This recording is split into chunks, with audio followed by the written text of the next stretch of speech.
장자라는 철학자가 있지 않습니까? 그는 인생을 소풍과 같다라고 이야기했습니다. 인생은 특별한 목적이 있는 것이 아니라 그저 유유자적하게 놀다가 즐기다가 하는 것이다 라고 이야기를 했습니다. 그런데 오늘 말씀을 보면 그 장자의 이야기가 사실이 아닌 것을 보게 되지 않습니까? 이스라엘 백성들이 가나안 땅을 향해서 나아가는 순례입니다. 그것이 인생입니다. 우리 인생은 순례지 소풍이 아닙니다. 하나님이 이제 우리를 인도하시는 그곳까지 나아가는 순례지 소풍이 아니다라는 겁니다. 자, 오늘 말씀을 보면 1절을 보면 애굽을 떠난 이스라엘 자손들의 노정이 이러하다라고 했습니다. 이스라엘 백성들의 출애굽의 경로를 이제 기록했다라는 것이죠. 오늘 말씀을 보면 이스라엘 백성들이 애굽의 라암셋을 떠나서 가나안 또 에돔 경계에 있는 호르산 도착할 때까지 경로를 기록하고 있는 것을 보게 됩니다. 그럼 오늘 말씀을 통해서 저는 중요한 세 가지 사실을 발견하게 됩니다. 첫 번째는 이스라엘 백성들의 출애굽, 또 광야의 인도, 또 가나안 땅 도착, 이 출발과 인도가 다 하나님의 손에 있었다라는 겁니다.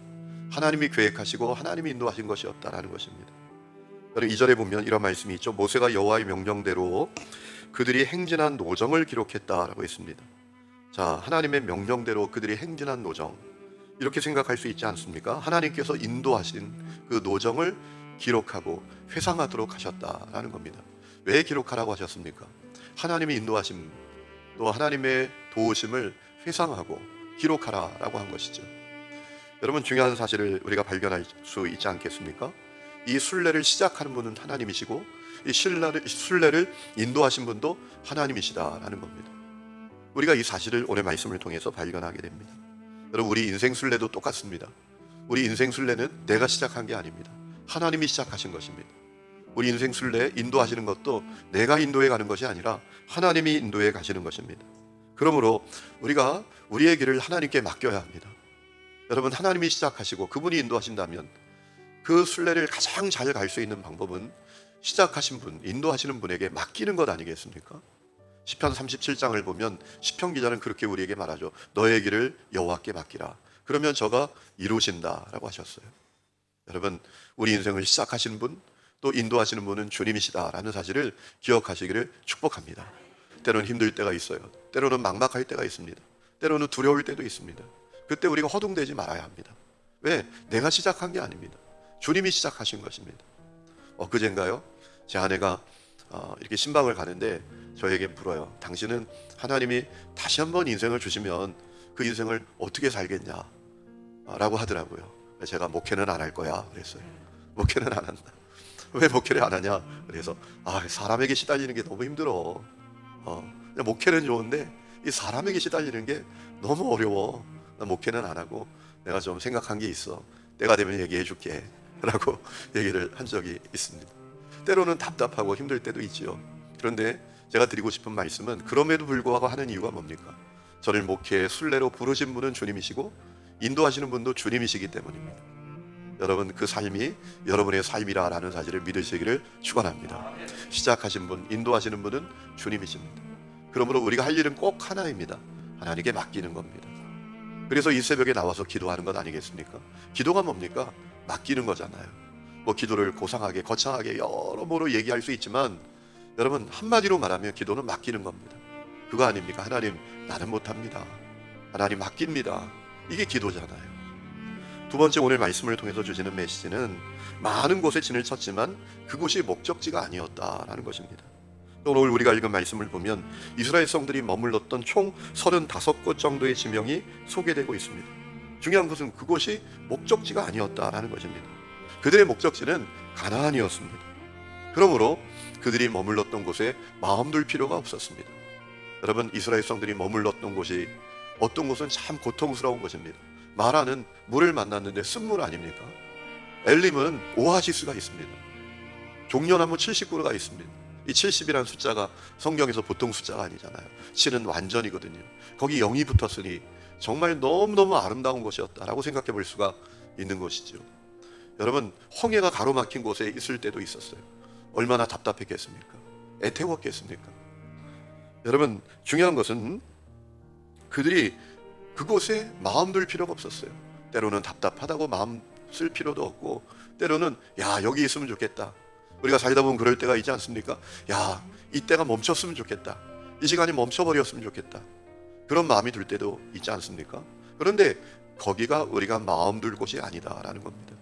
우리의 마음 둘 곳은 오직 하나님의 나라인 것을 여러분 믿으시기 바랍니다. 하나님 나라가 우리의 최종 목적지입니다. 그러므로 고통스럽다고 좌절할 것도 없고, 아름답다고 마음 빼앗길 것도 없고, 아무 희망이 없다고 낙심하고 포기하고 좌절할 것도 없다라는 것입니다. 우리가 하나님의 나라를 바라보고 뚜벅뚜벅 그 길을 걸어가야 합니다. 여러분, 로마서 8장 18절에 보면 바울의 놀라운 고백이 나오죠. 생각하건대 현재의 고난은 장차 나타날 영광과 비교할 수 없도다. 그 장차 나타날 영광이 하나님의 나라 아니겠습니까? 그 나라를 우리가 바라보아야 합니다. 로마서 8장 23절에 보면 바울은 심지어 속으로 탄식하면서 이 몸의 속량을 기다린다. 하나님의 나라를 얼마나 갈망하는지, 내가 보이는 소망을 소망으로 여기지 않는다, 보이지 않지만 그 나라를 내가 소망으로 여긴다 라고 고백을 했습니다. 여러분, 우리 최종 목적지는 하나님의 나라인 것을 놓치지 마시기를 축원합니다. 마지막 세 번째는 시작한 사람들이 끝까지 갔던 것이 아니었다라는 것이죠. 여러분, 라암셋에서 이 노정을 시작했던 사람들이 다 호르산까지 간 것은 아닙니다. 라암셋에서 출발했던 사람들 가운데 모세, 아론, 여호수아, 갈렙 제외하고는 다 죽어버렸어요. 하나님을 불순종하고 하나님을 의심하고 하나님을 거역하고 하나님 앞에 반역을 행하다가 광야에서 다 죽고 말았잖아요. 여러분, 아론과 모세마저도 우리 다음 내용에 보면 아론이 호르산에서 하나님의 부름을 받는 내용이 나오지 않습니까? 여러분, 기억해야 합니다. 시작했다고 끝까지 다 갈 수 있었던 것이 아니다라는 것입니다. 우리가 이 사실을 분명히 기억해야 돼요. 우리가 인생의 순례를 시작했다고 다 끝까지 잘 가는 게 아니더라고요. 어제도 제가 어느 목사님들을 만나서 참 깜짝 놀랄 만한 이야기를 들었는데요. 정말 그 목사님 놀라운 것 같아, 앞으로 정말 하나님께 놀랍게 쓰임 받을 것 같아 라고 하는 후배 목사님이 있는데, 이분이 갑자기 목회를 그만두게 됐대요.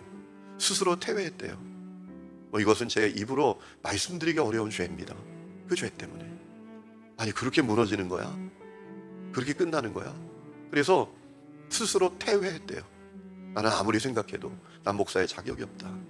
그래서 자기 스스로 퇴회했다라는 이야기를 제가 들었어요. 그렇구나, 시작했다고 다 끝까지 잘 갈 수 있는 것이 아니구나 라는 사실을 우리가 기억해야 합니다.